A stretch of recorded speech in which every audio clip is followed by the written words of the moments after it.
बेंगलुरु को देश का आईटी हब कहा जाता है। बेंगलुरु में अब तक 245 अरब डॉलर की आईटी इंडस्ट्री फली फूली है, लेकिन अब ये संकट में है क्योंकि मौजूदा जल संकट और बढ़ते ट्रैफिक जाम ने इस शहर का खेल बिगाड़ दिया है। इन्होंने फलते फूलते टेक्नोलॉजी इंडस्ट्री के लिए खतरा पैदा कर दिया है।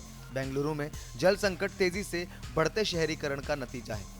इसके कारण पिछले कुछ सालों में जल निकायों में काफी कमी आई है। गूगल, माइक्रोसॉफ्ट से लेकर जेपी मॉर्गन और इंटेल तक के हेडक्वार्टर्स बेंगलुरु में हैं। देश भर से इस शहर में लाखों युवाओं को रोजगार के लिए खींच लाती हैं ये कंपनियां। लेकिन पानी की किल्लत और ट्रैफिक जाम की चुनौतियां अब कंपनियों को अखरने लगी हैं। ये अपने ऑपरेशन शिफ्ट कर सकती हैं। कंपनियों को कम लागत, कुशल श्रम और बेहतर बुनियादी ढांचे वाले बेंगलुरुओं की तलाश है। इसके लिए कई शहर अब कंपनियों की नजर में हैं। बेंगलुरु का मौजूदा जल संकट 3 से 4 दशकों में सबसे खराब है। इसने शहर की चुनौतियों को और बढ़ा दिया है। पहले ही यह शहर ट्रैफिक जाम की दिक्कतों से जूझता रहा है।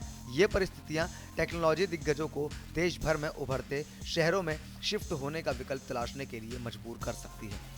बेंगलुरु बीते कुछ दशक में भारत का सिलिकॉन वैली बन गया है। इसने लाखों वर्कर्स और दुनिया की कुछ सबसे बड़ी आईटी और फाइनेंस कंपनियों के रीजनल हेडक्वार्टर्स को यहां आकर्षित किया है। इसमें Google, Microsoft, JP Morgan, ANZ, Cisco, Intel, IBM, Accenture, Goldman सैक्स, सैमसंग और डेल ईएमसी शामिल हैं। यह और बात है कि बढ़ती नागरिक समस्याओं के साथ यह महसूस होने लगा है कि शहर आईटी इंडस्ट्री के लिए तेजी से गैर मुफीद होता जा रहा है।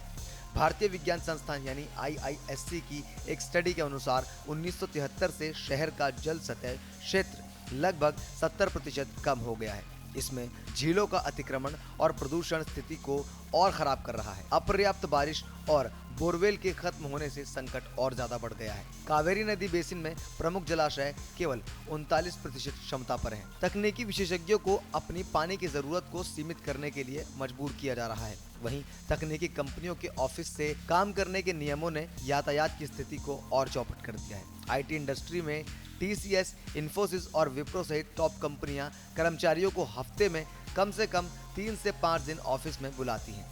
टेक कंपनियों को पानी की कमी का सामना करना पड़ रहा है।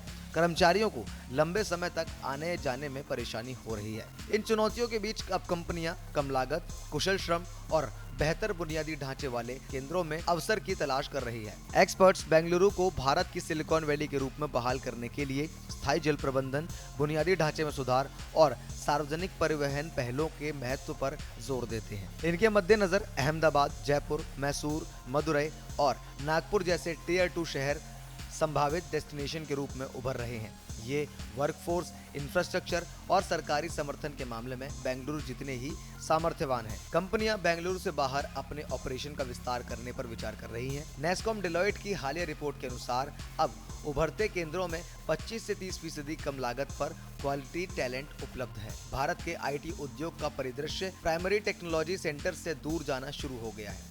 देश के पहले टेक हब बेंगलुरु के बाद 6 OTMJS भी हैं। इनमें दिल्ली NCR, हैदराबाद, चेन्नई, कोलकाता, मुंबई और पुणे शामिल हैं। लेकिन हाल ही में कई फैक्टर्स के कारण इन मैच्योर हब की ग्रोथ कम होने लगी है। 2031 तक बेंगलुरु की आबादी 2 करोड़ तक पहुंच सकती है। इसके साथ ही संसाधनों पर दबाव बढ़ेगा।